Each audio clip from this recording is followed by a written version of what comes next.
Hey everyone, what's going on? This is Keegan from Kman Reviews. If you enjoyed this review, make sure you hit that like and subscribe button, and if you have any opinions you'd like to share, put them down in the comment section. Partynextdoor, Partymobile. Partynextdoor is a Canadian R&B singer, rapper, songwriter best known for being an affiliate of Drake's OVO label. Collaborating with a bunch of famous rappers like Big Sean and Drake himself, along with being an acclaimed songwriter helping to co-write Rihanna's smash hit Work, he's certainly less than underground at this point. This album, Partymobile, was actually 4 years in the making. The lead single actually got me pretty excited to review this album, despite me not being the biggest fan of Party's music. I think it's kinda generic overall, but the single was pretty promising. But were those 4 years truly worth the wait?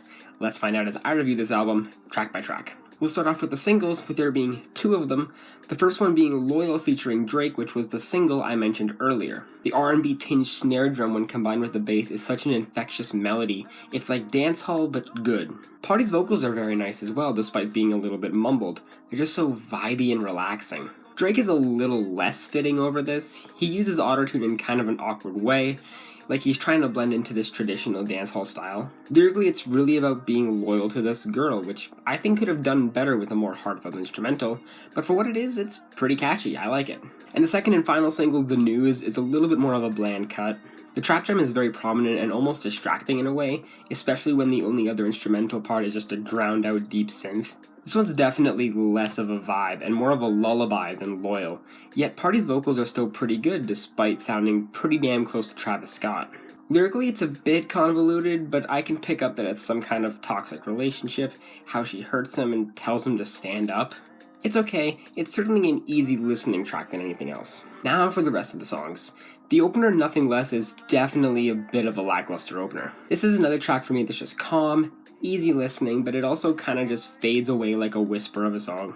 The instrumental is relaxing despite its overpowering clapping percussion, and Party's vocals are extremely croony and also pretty moody. But overall, the track doesn't really feel like that much, and lyrically it's about how this girl gets the best of him, nothing less. It's not a bad song at all. Turn Up is actually a really damn good song. The main thing is that very catchy chorus, and with Party not using autotune this time, his voice is actually natural and it sounds really damn good. The instrumental is a lot more of a hip-hop style beat with its skittering trap percussion, but still has an entrancing, moody and deep synth line. Lyrically, it's a party track, with him buying these drinks for this girl, having a good time in the club. Yeah, this is a fun song. I like it. Split Decision is yet another very easy listening track, but I think I like this one the best. It feels like it has the most emotion behind it, especially behind Party's vocals on the chorus, which almost feel heartbroken in a way. The instrumental is very scant, very deep, very muted percussion, skittering 808 and haunting ambience. I quite enjoy it, and lyrically it's about cheating and distrusting this woman.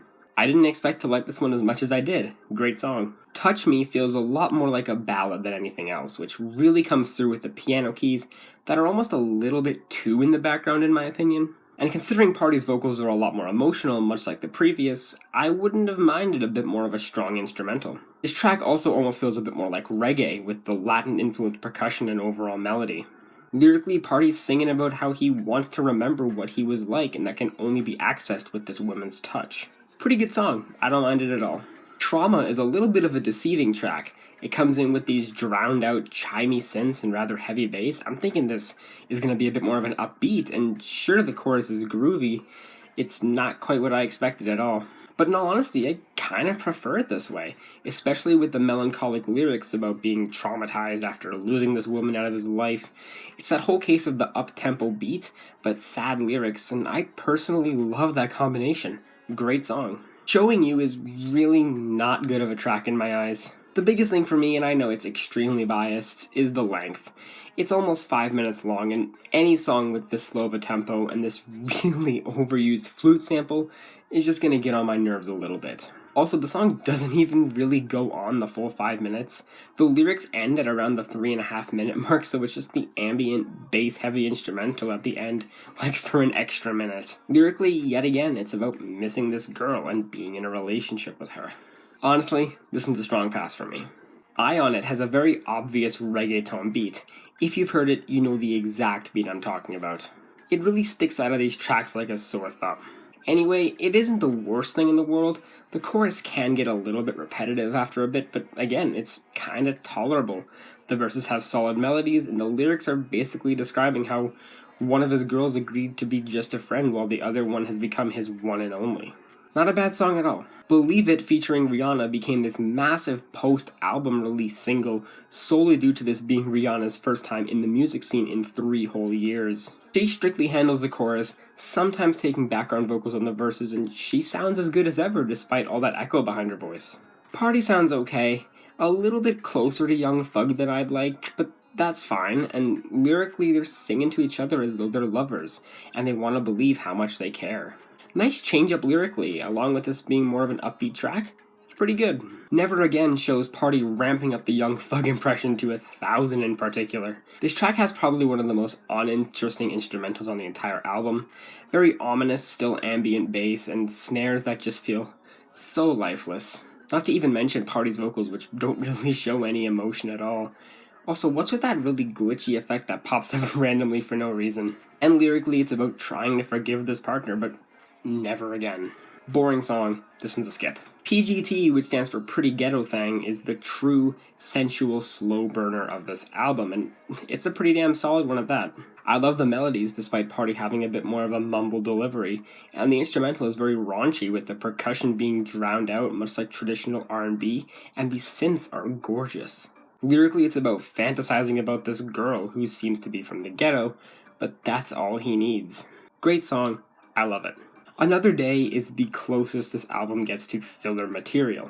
Don't get me wrong, not saying the track is bad at all, but as a song, to me it's the least important in my eyes on this entire track list.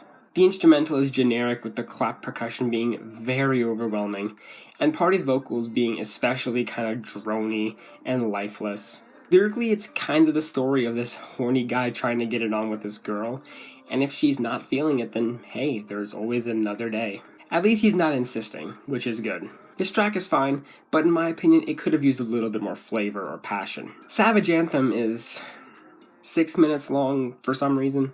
I've been slowly understanding longer songs over the time I've been reviewing albums, but in R&B, I just really don't understand why this did not need to be a full 6 minutes. First off though, I will say I do like Party's vocals, especially when he's singing, as it sounds very heartfelt on this track in particular. The instrumental is very quiet, very ambient. It does fit in with the singing vocals. Lyrically, he's singing about not waiting on his love and how being faithful is his issue. I definitely wouldn't have minded this if it was only like 3 minutes long, but at its full 6 minutes, it's just too long for me to properly enjoy.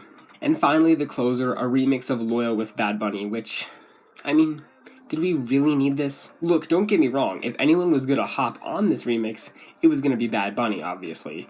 But these kind of remixes where the new feature just drops a verse over the same track with literally no other changes is kind of lazy. I'm not gonna take this over the original. Pass.